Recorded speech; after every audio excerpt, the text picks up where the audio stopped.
Good morning. कैसे हो आप लोग और क्या हाल चाल और कैसी चल रही है आपकी पढ़ाई? नीचे कमेंट बॉक्स में कमेंट करके जरूर बताइए।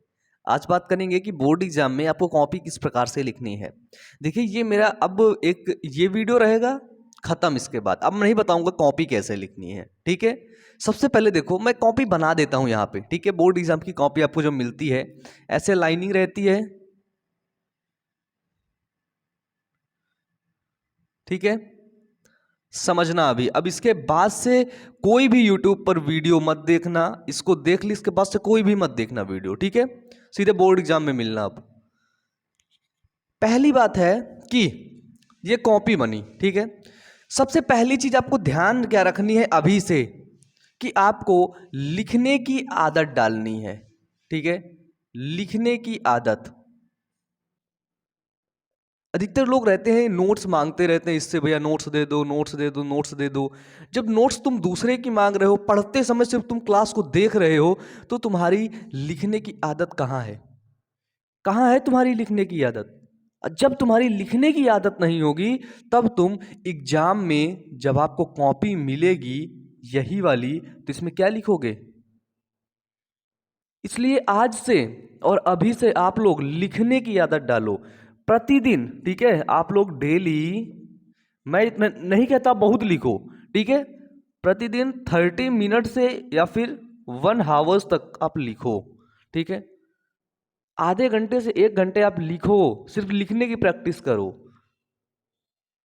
आप लोग, अधिकतर लोग इंपॉर्टेंट क्वेश्चन देखते रहते हैं, मुझे इंपॉर्टेंट पढ़ना है, इंपॉर्टेंट पढ़ना है। देखो, जब भी, दूसरी चीज याद रखना, जब भी आप इंपॉर्टेंट पढ़ रहे हो, तो जो उसका जो थ्योरी है, ठीक है, उसका जो आखिरकार वो इंपॉर्टेंट क्वेश्चन कहाँ से आया, उसका पूरा जो कॉन्सेप्ट है ना, उसका पूरा कॉन्सेप्ट क्लियर होना चाहिए। अगर आपका कॉन्सेप्ट क्लियर नहीं होगा तो इंपॉर्टेंट क्वेश्चन भी आपको समझ में नहीं आएगा, ठीक है। जब आपका कॉन्सेप्ट क्लियर होगा, अच्छा ठीक है, ऐसी चीजें ऐसे हो रही, ये हो रही, वो हो रही, तभी जाकर के आपको चीजें समझ में आएगा। कितना भी आप रट लो, कितना भी रट डालो, रट डालो इंपॉर्टेंट है, रट डालो इंपॉर्टेंट है, रट डालो, लेकिन एंड मौके पर एग्जाम में जब बैठोगे, कॉपी के पास रहोगे, तुरंत भूल जाएगा सब, कुछ भी नहीं याद आएगा तुम्हें। इसलिए हमेशा मैं यही कहता हूँ ना, कॉन्सेप्ट क्लियर करो। क्यों कहता हूँ कॉन्सेप्ट क्लियर करो? क्योंकि कॉन्सेप्ट क्लियर करोगे तब तुम्हारे दिमाग में एक इमेज बनेगी समझने वाली, कि तुम्हारा दिमाग समझ गया। जब वो समझ गया है, तब वो तुम्हें एग्जाम में कुछ बोलेगा और तुम उस चीज को एग्जाम की कॉपी में लिखोगे, ठीक है। अब देखो, थर्ड चीज क्या होता है कि लोग एक ही कलर का पेन यूज करते हैं, या फिर एक ही सिर्फ ब्लू ही पेन यूज करते हैं। तो पेन आपको 3 प्रकार के यूज करना है। पहला नीला, सभी लोग यूज करते हैं। काला, और हल्का मोटा काला, ठीक है। मोटा काला की जगह पर आप लोग स्केच भी यूज कर सकते हो। किसका? स्केच का, ठीक है। मोटे काले पेन से, जैसे आपको प्रश्नोत्तर नंबर 1 का उत्तर लिखना है, ठीक है, प्रश्न नंबर 1 का, तो आप यहां पे हेडिंग करेंगे प्रश्नोत्तर नंबर 1, ठीक है। बस ये कर दिए। अब इसके बाद आप स्केच से या कैसे भी आप ऐसे ने नीचे वाले में ऐसे हेडिंग बना दिए, और ये ऐसे करके थोड़ा सा डिजाइन बना के सजा दिए, ठीक है।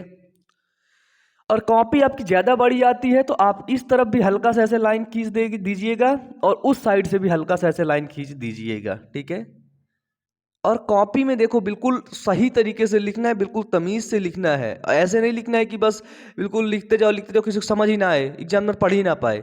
जैसे प्रश्नोत्तर नंबर 1 वहां डाले तो 1-2 लाइन छोड़ दो, 1 लाइन छोड़ दो, फिर यहां से लिखो कि जीव विज्ञान जो भी है, जिस विषय में पूछा गया है उसको सही से यहाँ पे लिख डालो। यहाँ पे क्वेश्चन खत्म हो गया, फुल स्टॉप करो, फिर 1 या 2 लाइन छोड़ो। क्या करो? 1 या 2 लाइन छोड़ो, फिर प्रश्नोत्तर नंबर 2 यहाँ पे डालो, ठीक है। ऐसे उत्तर लिखो। और एक चीज और, अगर आप लोग एग्जाम में सीरियल भिड़ा लो अपने क्वेश्चनों का, कि क्वेश्चन नंबर 1 पहले लिखे, फिर 2 लिखे, फिर 3, 4, 5, 6, 7, 8, अगर ऐसे में तुमने क्वेश्चन लिख दिए तो बहुत प्लस पॉइंट होता है कि आपको नंबर अच्छे मिल जाएंगे। और मतलब ऐसे में नहीं, सीरियल से लिख रहे हो भाई, सही भी लिख रहे हो तब मिलेंगे, ठीक है। सभी चैप्टर, एक एक चैप्टर आपको नंबर दिलाएगा, इसलिए आपको एक एक चैप्टर को अच्छे तरीके से पढ़ने हैं। आपको कोई बता दे कि 3 चैप्टर के इंपॉर्टेंट क्वेश्चन आपको मिलेगा 100 में 100, यूट्यूब पे बहुत वीडियोस हैं, तो ऐसा नहीं होने वाला भाई, ठीक है। कि 3 चैप्टर में तुम्हें 100 में 100 दिला देगा, कोई कैसे मिल जाएगा? पूरी बुक से 100 में 100 मिलेंगे तुमको, और उसमें व्यूज पड़े हैं 2 लाख 3 लाख, सबको 100 में 100 चाहिए, ठीक है। तो भाई सुधरो, संभलो, देखो तुम जा कहां रहे हो, तुम किस दिशा में जा रहे हो, मेजर करो अपने आप को। इंपॉर्टेंट भी पढ़ना है तो ये कॉन्सेप्ट क्लियर के साथ, क्योंकि याद करोगे भूल जाओगे, आई गारंटीड, मैं 100% वादा करता हूं आपसे, आप भूल जाओगे, ठीक है। तो ऐसे ही आपको लिखना है। और कॉपी में देखो, अगर जैसे कॉपी में कट पिट होगा, जैसे आपने लिखा कि लैक्टोज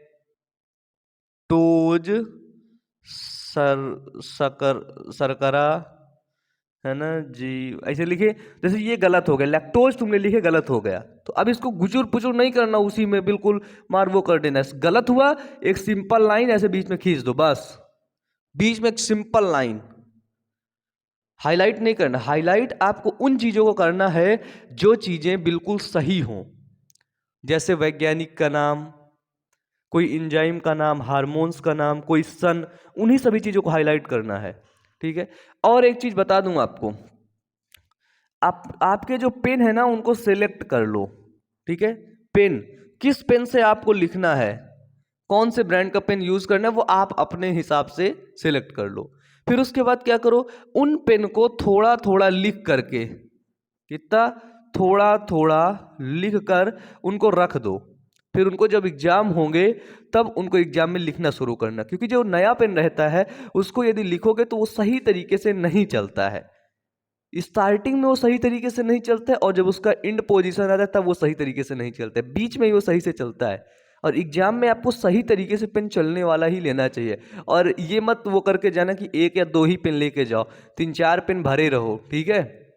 क्योंकि अक्सर आप देखे होगे एग्जाम के टाइम में कुछ लोग रहते, वो पेन मांगते रहते, भैया पेन है क्या आपके पास, भैया पेन है क्या आपके पास, भैया पेन है क्या आपके पास, कहीं वो आप तो नहीं है।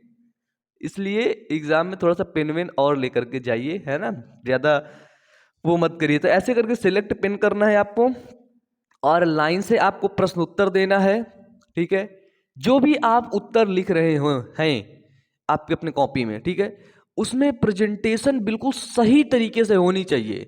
आपको प्रेजेंटेशन स्किल सीखनी चाहिए, और वो कैसे आती है, जब आप लिखोगे, जब आप प्रैक्टिस करोगे। पूछोगे राइटिंग कैसे सुधारें, तो राइटिंग सुधारने का एक ही ऑप्शन है, प्रैक्टिस। जितना आप कॉपी में लिखोगे उतनी अच्छी राइटिंग होगी, और नहीं लिखोगे नहीं अच्छी राइटिंग होगी।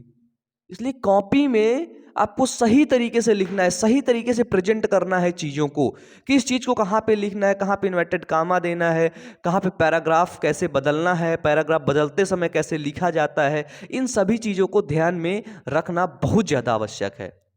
और फिर यही बात कहूँगा कि अगर तुम्हें राइटिंग सुधारना है तो यूट्यूब पर बहुत वीडियोस है, देखोगे शायद सुधर जाए, मुझे नहीं लगता, लेकिन बिना प्रैक्टिस के तुम नहीं सुधार सकते हो। बिना प्रैक्टिस के तुम राइटिंग सुधार ही नहीं सकते हो, कोई ऑप्शन ही नहीं है। जैसे बिना जिम जाए, बिना अपने शरीर को दुख दिए आपकी बॉडी बन ही नहीं सकती है, ठीक इसी प्रकार से बिना प्रैक्टिस के आप अपनी राइटिंग नहीं सुधार सकते। इसलिए जितना लिखोगे, जितनी प्रैक्टिस करोगे, उतना ज्यादा राइटिंग आपकी निखरती जाएगी, संवरती जाएगी, खिलती जाएगी। तो मुझे उम्मीद है आपको पता चल गया होगा कॉपी कैसे लिखनी है, और सही तरीके से अपना नाम वगैरह जो फर्स्ट पेज रहता है उसमें किसी भी प्रकार की धार्मिक चीज़ें नहीं लिखनी है, नाम वाम सारी चीज़ें बस लिख देनी है बस, ठीक है। और भी कुछ चीज़ें नहीं भरना है, ऐड नहीं करना है अपने मन से, और कॉपी में कुछ भी इधर उधर का लिखने की कोई भी ज़रूरत नहीं है। तो मुझे उम्मीद है आप लोग समझ गए होंगे। तो आज की क्लास यहीं तक, मिलते हैं नेक्स्ट वीडियो में। तब तक के लिए पढ़ते रहिए, मेहनत करते रहिए, और अपनी बोर्ड एग्जाम की तैयारी को कंटिन्यू आगे बढ़ाते रहिए। Wish you all the best, thank you.